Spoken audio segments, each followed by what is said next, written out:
Hey, Rob, welcome back. Let's talk million-dollar careers.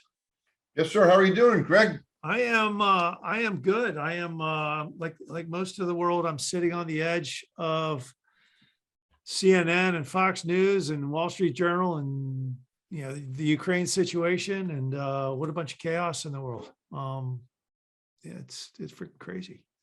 It's an unfortunate situation, and it just goes to show you it can happen anywhere. But you think about Zelensky in Ukraine, and the guy, you talk about somebody who has risen to the top as a leader. I mean, the world is looking at him and going, oh my God, where did this guy come out of? And he is now, everybody in the world, business people, government leaders, everybody's looking at this guy going, where the hell did he come from? And how do I be like him? He's standing up, he's motivating, he's doing everything a good leader should be doing in the world, and people are taking notice. I think it is. I think it's because he's doing what's right. Yep. He's doing the right thing. I think doing the right thing for a lot of different reasons is very difficult now for a lot of people. And he's simply doing the right thing. Yeah. Everybody wants to do the right thing. So that's why everybody looks at him. It's like, wow, this guy really is doing the right thing. Yeah. But, it kind of plays into, I was down at a conference a couple of months ago, and I threw away my speech. I was supposed to speak for 45 minutes. I think it was 45 minutes, half hour. I ended up going 45 minutes. And for 2 days before that, I listened to a bunch of CEOs come up and tell me, man, we're having a hard time finding the right people. How do we find the right people? And ultimately what I did was I threw away my speech and threw away whatever I was going to talk about. I just said, all right, guys, the world is changing. The world has changed. And I learned a lot. Maddie, my daughter, she rocks it. Maddie is, Madd's amazing. diabetic. Madd's diabetic. Since she was 7 years old, she was diagnosed with diabetes. And now she's like, not quite a 4.0 student, but a 3.75 student in nursing school. And the one thing she can't stand is group projects. She hates group projects. And why? Because you get a group project, 2 people do all the work. You get a group of 6 people, 2 college kids do all the work because they need the A. They got to have the A, right? Yeah. And then you got the other people who are like, I don't care. It's manana time. I'm going to go off to a tennis tournament. I'll do it. I'll do my portion on the side of the side of the tennis court in between matches. You got other people who are at the bar. You got other people that just don't care. Oh yeah, I'll get it to you the day before it's all due. Whatever. But then you always have 1 or 2 people in that group who absolutely need the A. They're not going to sit around and wait for everybody else. So what do they end up doing? They just take on all the work. Yeah. I'm like, there's the people everywhere in the world. There's somebody who needs the A, be it a single mom who's got a couple kids that she wants to put through college, or somebody who just wants to rise up, or somebody who just can't stand mediocrity. What do you seeing the same thing? In every organization that I've ever been affiliated with, and I played competitive college basketball, I played on a lot of sports teams after college, and I've always been amazed at how sports, and you mentioned Maddie playing sports, really is a microcosm of the business world. And it's the same story. You get 5 people, there's always 2 that are doing all the work. The other 3 are slackers. And what I think about this is, in the current context of this candidate-driven market that we keep hearing about, it's a candidate's market. These candidates are getting greedy. I tell them, yeah, it's a candidate-driven market if you're an A player. It's right. A candidate-driven market. If you're not an A player, it's the same song and dance that you've been used to. No one's interested. But yeah, if you're an A player, yeah, it's a candidate-driven market, and you can make a lot more money now. So you got to be an A player. Yeah. The world needs people who can either do 2 things, make them money or save them money. Right. Exactly. If you can't come in and make somebody, you have 10 seconds, the time it takes, not even 10, 5 seconds, the time it takes to get there from the 10th to 11th floor in an elevator to explain to somebody how you're going to make them money or how you're going to save them money. If you can't do that, you're overhead. And The other thing is, everyone's kind of looking for that cultural fit. I used to, I like to describe myself as trying to find candidates who have a personality and an outlook that's in direct alignment with the client's corporate culture and their strategic vision. It's all about match, because everyone's hired for what they've done, but they're fired for who they are. The who Yep. is the big deal. And that's where the A player comes in. A lot of people that have the skills, a lot of people have the experience. It's all in the attributes, man. Well, exactly what you said. Grit, leadership, insight, curiosity, intellect. Yep. How do you It's- get along with people? Interpersonal skills. I mean, that's what an A player is. It's got to be grit. I mean, I've talked to Maddie several times. The woman has grit, man. You can just tell. It's like, I am going to accomplish my goals no matter what Yep. limitations I have, diabetes, whatever it is. I mean, we all have, limitations, probably her more than most people. And I respect and admire her for that. But she breathes fire, man. Every time I talk to her, I get inspired, because I know she's going to accomplish what she sets out to do. She's always got a smile on her face. Yeah, exactly. She's intellectually curious. As you and I are on this thing now, you may have just heard the ding on my phone. She is studying. She is watching with bated breath as to what's going on in Ukraine. She's very astute in world affairs. Yeah. But what's interesting is she comes home with me. She comes home from nursing school. She's getting her BS in nursing. She comes home and she's like, man, did you know that the body, holy crap, I didn't know that. No. Huh. So, the thing is, it's like, I love it because she's very curious. But I think about, like, you think of the social media of the world today, and you're going, look, there's two types of people. There's the ones that are out there crying, I want the government to pay my student loans. Or there's the people who are like, I need a better job so I can pay my student loans. Right. Yeah. I'm hiring choice B. Oh yeah. That's the person I'm hiring. They got a goal.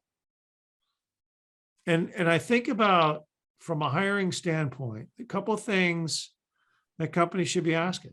Do you need the ad? Do you need the ad? What's your motivation? What's your goal? Hey man, I did a blog last week that's getting a lot of traction. It's called The Courage of a Lion. I don't know if you saw it, but I did see that. Yes. People can go to my website, and see that. mrfairfax.com. mrfairfax.com. You're right. Thanks for the plug. But I mean, it's called The Courage of a Lion.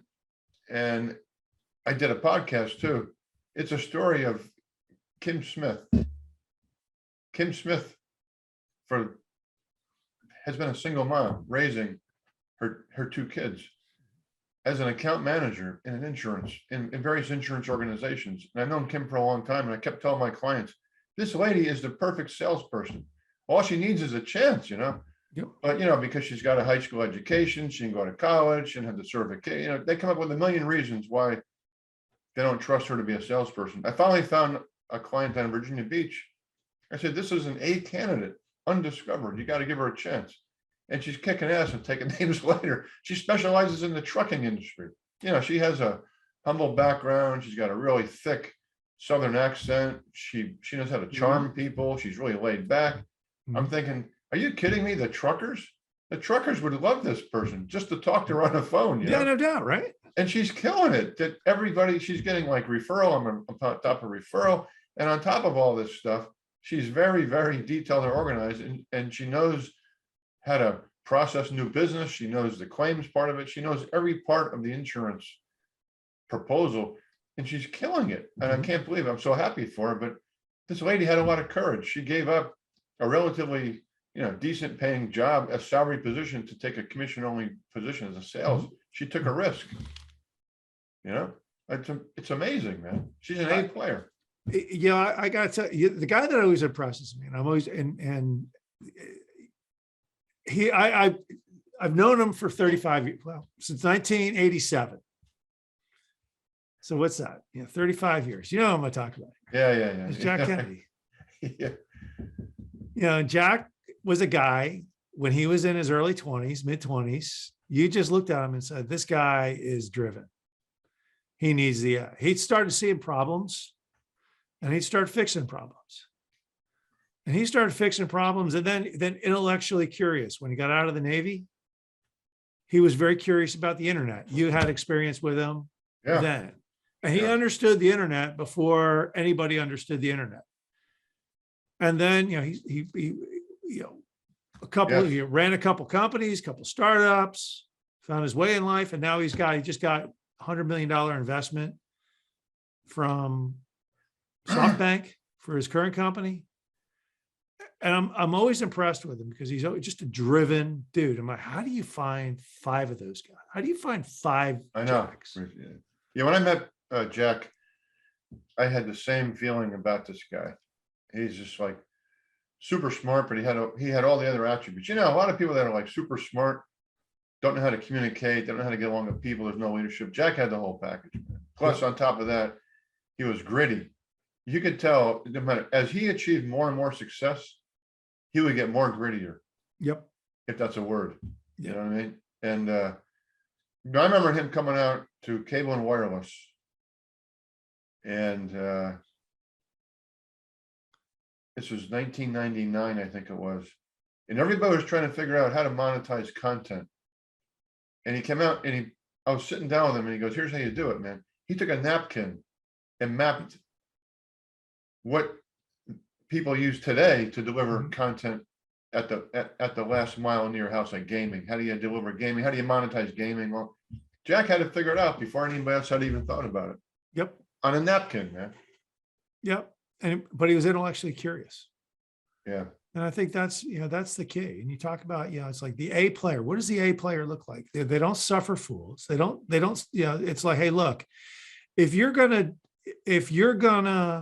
now I feel bad for the college kids because you can't really fire your partner in the group project. If you got if you got a team of 6 and professor puts them all together, you really can't fire them. So what do? You have to just pick up the slack and do it. But in business, hey, look, if you're going to make me do your work, I'm just going to push you under a bus and do it. And that's what those are the people I'm loving right now. Just people are like, hey, look, I just want to know more. I want to do more. I want to know more. I want to see how far I can ride the train. Here's some other advice I would give some A players out there. If you're an A player, I would try and take a position or be in a position of a company where you have physical access to your headquarters.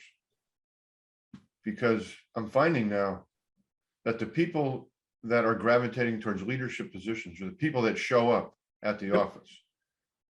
The guys and gals who are thinking to themselves, man, well, just working remotely is great, man. I'm getting up, working in my pajamas. I'm getting all my work done. And they are. A lot of people are actually more productive remotely. But the problem is you're not putting yourself in leadership positions.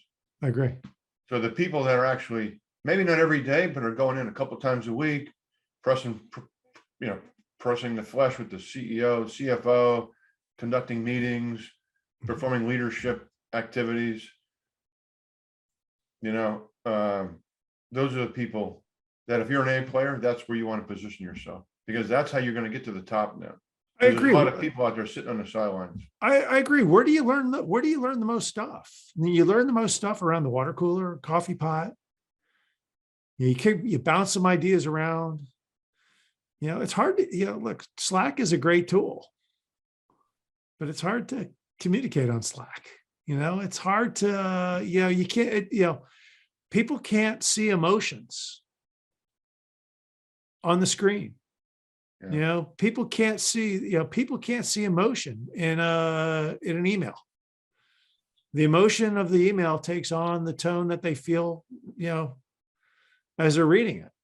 Either it could be a very benign message and they get all, but I agree with you. If you want to be a leader, you got to show up as a leader. You can't be absentee, doing it from, Mr. Zelensky over in Ukraine. I need ammunition, not a ride. I'm not going to go to Poland. I'm not going to go to Poland and lead my country from afar. I'll just go right there in the middle of it and be with them. Right. That's a great example. That's a And great that's it. leadership example. Yeah. Like, hey, look, I'm going to go put on a flak jacket and a helmet and pick up a weapon, and we're going to go defend this country together. I'm going to go lead it. If I get killed, I get killed. But that's leadership. Sometimes, leaders get killed sometimes. I mean, it's just the way it is, but you got to show up. Yeah. Now the A So- player is, it's an interesting topic. And when I hear A player, I think, man, if you're an A player now, you have an unbelievable opportunity, actually, much more so now, because a lot of people just aren't showing up. And there's a lot more slackers now than there were 2 or 3 years ago. Yeah. There's a lot of slackers out there. I don't know what the numbers are, but if you're an A player, I mean, like Maddie, it is true. When you're in college, you'll be doing stuff you don't want to do, covering for other people. But once it gets to the business world, it's a meritocracy. Ultimately, Absolutely. it's a meritocracy. And ultimately, if you're that A player, you have a better chance now than ever before Yeah. to achieve the leadership position, because there's just a lot of slacking, and there's a lot of people just not showing up in the office. Yeah. I think it's you and I've talked about the Great Resignation. And then we've talked about the Great Realization. And I think there's going to be a lot of there's going to be a lot of introspect. It's like, look, there are people out there who want to work because they just, they want, I don't know if they're sort of half in a career. It's, they work to live. They don't live to work. And look, everybody, and that's fine. If you're, mid-level and you want to work from home and you want to make 100 grand a year, or, whatever. And, you want to be in at 9 and out at 5. That's great. That's great. Hold up your hand, but if you're going to be 9 to 5, be very good 9 to 5. And you'll forever have exactly what you want, which is a 9 to 5, $100,000 a year job, right? Just round numbers. But there are people that just can't handle. I want to be 9 to 5. They're driven. And the people that are driven are the ones that are going to be like, hey, look, I will show up. I will shut up. I will learn. I will, give my opinion. I think Well, there's only 2 kinds of people. Bosses and owners and temps. Exactly, man. A players become owners, Yep.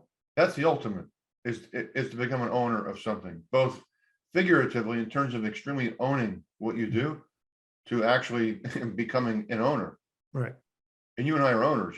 I've always felt like in today's day and age, if you're an A player, truly an A player, you may be able to rise to the top into corporate America, but I still think ultimately you want to be an actual owner of your own business, because that is the only security and safety that you have to protect you and your family. Just ask people at GE, Well, that's the whole thing. People, you got people at GE, you got people at other big companies, and Boeing.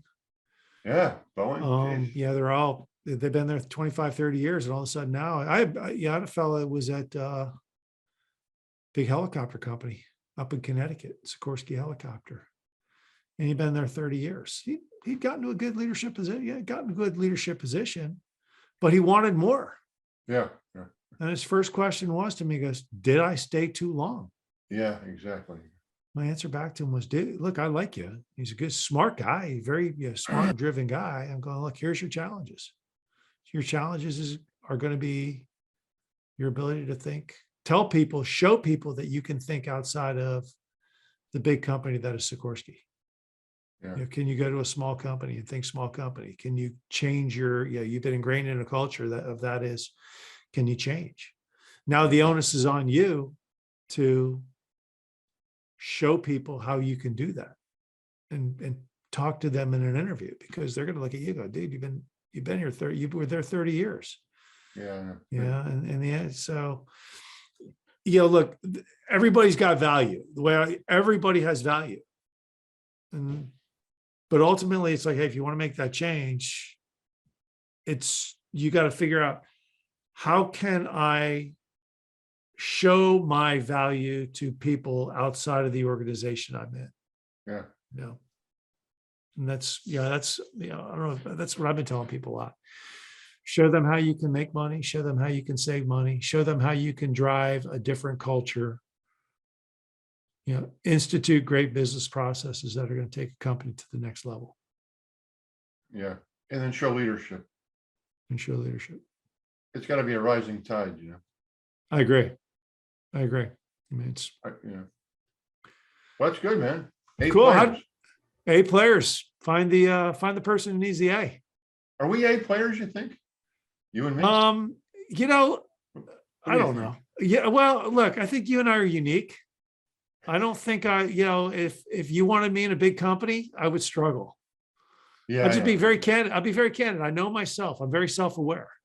Yeah. And if I were to try to work in a big company, I would struggle. I'd do better off either on my own or in where I've done the best in my life is in small companies and small organizations where I could put my hands into a lot of pies and make stuff happen.